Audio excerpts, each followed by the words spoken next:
Salam sigap dan shalom. Renungan kita pada hari ini, Minggu 18 April 2021, berjudul Mengubah kehendak kita yang keras kepala kepada kehendak yang disucikan.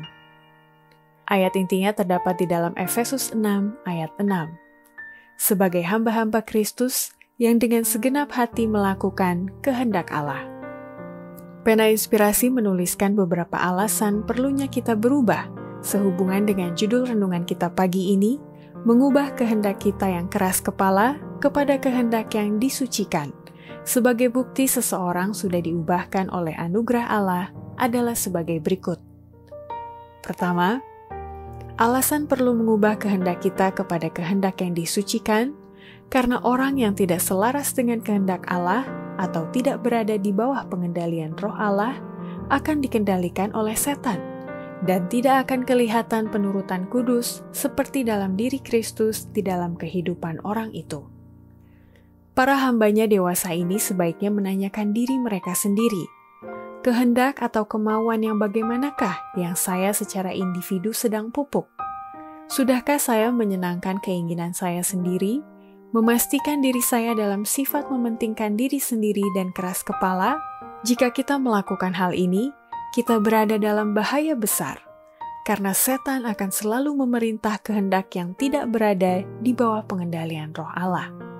Bila mana kita menempatkan kehendak kita selaras dengan kehendak Allah, penurutan kudus yang dicontohkan dalam hidup Kristus akan kelihatan dalam hidup kita.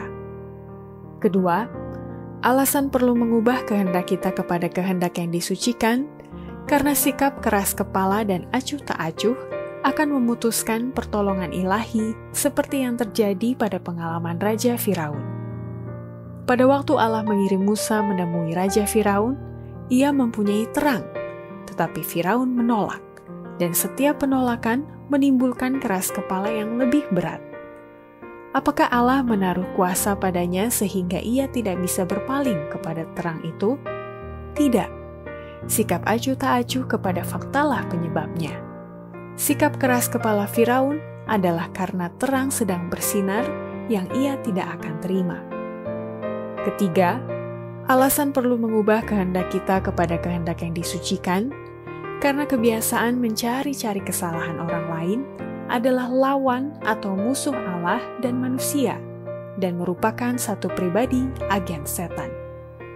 Mereka yang merasa adalah suatu kebajikan memperagakan kesalahan-kesalahan orang-orang yang mengaku Kristen dan lalu mengejek atau mencemoohkan agama, moralitas, dan kebajikan, kebebasan pikiran yang sesungguhnya akan menuntun mereka dengan sopan, namun dengan berani untuk menunjukkan bahwa cemoohan dan ejekan itu adalah pengganti argumen atau penjelasan yang buruk. Kebebasan pikiran akan menyanggupkan mereka memandang jauh di balik pencela kepada seseorang atau satu oknum yang mempengaruhi dia, yaitu lawan atau musuh Allah dan manusia, dan menolaknya yang merupakan satu pribadi agen setan.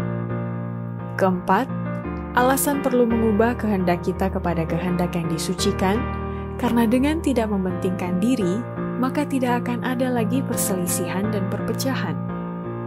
Orang-orang yang punya sifat mementingkan diri sendiri akan dicabut sampai akar-akarnya, dan ketidaksetiaan tidak akan ada lagi.